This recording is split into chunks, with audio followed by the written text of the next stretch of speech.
1992ला जेव्हा बाबरीचा ढाचा पडला त्यावेळेला जे महाराष्ट्रामधले जे शिवसैनिक गेले होते त्याच्यामध्ये बाळा नांदगावकर पण होते आणि तो ढाचा जेव्हा पडला ढाचा पडल्यानंतर तेथे जो ज्या विटा होत्या त्यातली एक वीट त्यावेळेला बाळा नांदगावकर घेऊन आले होते. त्याच्याकडे त्याचा 2 विटा होत्या, एक आहे त्यांच्याकडे घरी, ती दुसरी वीट आहे. आणि तुम्ही जर ही वीट बघितली वजन बघितलं तर तुमच्या लक्षात येईल की त्यावेळेचं कन्स्ट्रक्शन काय होतं, का चांगलं होतं कन्स्ट्रक्शन विचारा. कारण टेंडर्स निघायची नाही.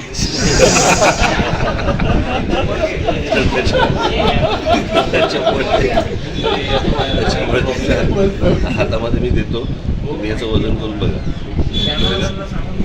पण आज जेव्हा आता बाळा नांदगावकरांनी ही तुम्हाला दिलेली आहे तो एक ऐतिहासिक दिवस होता. आज काय वाटतंय तुम्हाला? आज खरं तर ते त्यांना बाळासाहेब ठाकरेंना द्यायचं होतं, ते आज नाही आहेत त्यामुळे ते तुमच्याकडे देत आहेत.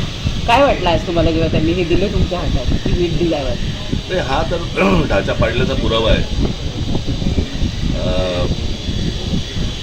आता मला राम मंदिर त्याच्या ज्या विटांमधनं बांधलं त्यातली पण एक वीट आणायची, म्हणजे ती उठली असेल ती. कारण अजून मला असं वाटतं मंदिर अजून बांधायचं आहे, पूर्ण व्हायचं आहे. तर ती एक वीट मला असं वाटतं मी लवकरच मिळेल.